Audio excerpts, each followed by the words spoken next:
Break के बाद आपका स्वागत है। अब चलते हैं खबरों की तरफ। क्या हो जब सरकार की तमाम योजनाओं के बावजूद सड़क, पुल, स्वास्थ्य सुविधा का अभाव हो और जिंदगी बन जाए मौत का सफर। जानने के लिए देखिए ये रिपोर्ट। नाव में चप्पू चलाते ये लोग मौसम का मजा नहीं ले रहे हैं, ना ही एंजॉय करने के लिए निकले हैं, बल्कि इन ग्रामीणों के लिए इस तरह नदी पार करना इनकी मजबूरी है। कोयलीबेड़ा ब्लॉक के छोटे बेटिया में आने वाली सीताराम नदी, जहां आजादी के बाद से आज तक पुल का निर्माण नहीं हो सका। बारिश का मौसम आते ही 50 गांव से संपर्क टूट जाता है। इसके चलते रोजाना ग्रामीण जान जोखिम में डालकर लकड़ी की नाव पर सवार होकर अपने जरूरत का सामान लेने के लिए बाजार आते हैं। ग्रामीण बताते हैं कि 2014 में नदी उफान पर होने से कई ग्रामीणों की जान भी जा चुकी है। हमारे गांव में स्वास्थ्य विभाग है, लेकिन वहां पर डॉक्टर लोग समय पर नहीं पहुंचते हैं और हमें बीमार हो जाने पर इधर नाव में आने से बहुत दिक्कत हो जाती है। बारिश के समय वो तो बारिश में कहाँ पहुंचेगी सर। बात तो ये है कि नदी के कारण नहीं आ पाती है। अभी तक तो कम से कम 10-15 साल हो गया है, बोल के थक गए, नहीं हुआ है। बोलते हैं कितने बार दिए हैं, कलेक्टर से भी बात किए हैं, लेकिन पुल का निर्माण नहीं होता है। नहीं होता, तो कोई इसका यही नहीं है, डिसाइड नहीं किया है। तो आप लोग क्या मांग करते हो? बस पुल के लिए और रोड के लिए। पहले हम पैदा नहीं हुए थे तब से ही नहीं बना है, तो फिर अभी मुश्किल है। बहुत मांग कोशिश की है, लेकिन मांग तो हुआ नहीं अभी तक। तो यहाँ कोई जनप्रतिनिधि नेता आते हैं? हाँ आते हैं, जब बोर्ड वोर्ड की जरूरी होती है तब आते हैं। फिर बस वही तो दिखता है, और नहीं दिखे, और तो आते हुए नहीं देखे। गांव के हालात तस्वीर बयां कर रही है। पुल नहीं होने की वजह से 108 भी गांव तक नहीं पहुंच सकती। गांव में स्वास्थ्य सुविधाओं का भी अभाव है। किसी की तबीयत खराब हो जाए तो नाव के सहारे ही जाना पड़ता है।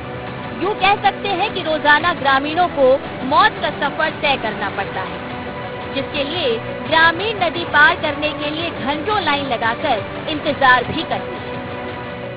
जब से पानी गिरना चालू हो जाता है जून जुलाई में, तब से पूरा नाव में सफर करना पड़ता है। नाव में जाने के कारण गाड़ी तो पार नहीं हो पा रहा है, इसी पैदल जाना पड़ता है। इधर कम से कम 50 तो गाँव पड़ता है, और खाद बीज लेने के लिए वैसी दिक्कत है। अभी बारिश का समय में कई तरह का बीमारी है, होने से भी कभी दिन में हो जाता है, कभी रात में, उसको भी पार करने के बहुत समस्या पड़ जाता है। कई बार आवेदन में कलेक्टर के पास भी दिए थे, लेकिन सर अभी तक कोई निराकरण नहीं हो रहा। इसका कोई कार्रवाई पुल बनने से अच्छा रहेगा सर।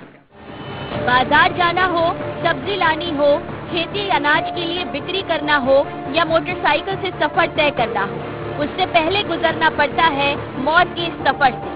ग्रामीणों ने अपनी मजबूरी भी बताई। उनकी माने तो 15 सालों से लगातार पुल की मांग कर गुहार लगाई गई। चाहे कलेक्टर हो या जनप्रतिनिधि, किसी ने भी उनकी बात पर ध्यान नहीं दिया।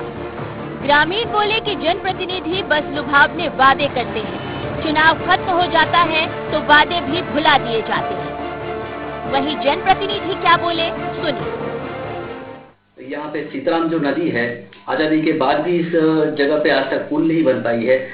जैसे ही बारिश आती है, राजनीतिक पार्टियां सक्रिय होती है और कई मुहिम चलाती है, कई प्रकार के आश्वासन देती है, पर आज तक ऐसे आश्वासन को ही आश्वासन ही मान सकते हैं। जमीनी स्तर पर इसका कोई काम नहीं हुआ।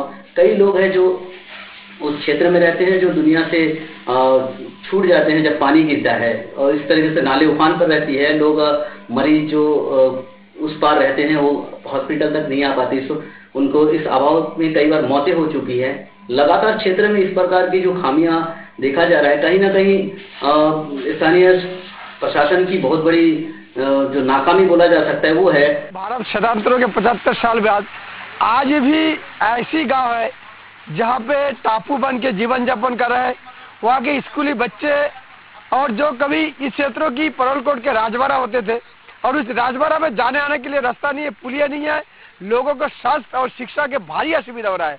मैं शासन से आप लोगों के माध्यम से मांग करूंगा, यथाशीघ्र उस पुलिया को निर्माण की जाए।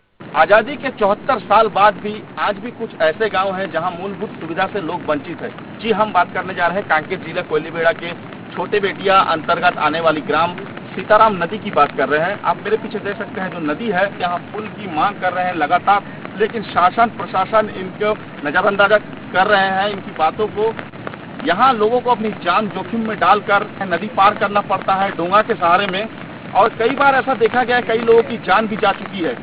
यहाँ नदी के उस पार 50 गांव है जो बारिश होते ही मुख्यालय से जिसका कोई रिश्ता नाता नहीं रहता है, लोग सिर्फ और सिर्फ नाव के सहारे से ही इस पार आ सकते हैं। अगर किसी की तबीयत खराब हो जाए, किसी की स्वास्थ्य बिगड़ जाए, तो लोग वहीं पे अपना दम तोड़ देते हैं, उनको कोई सहारा नहीं है।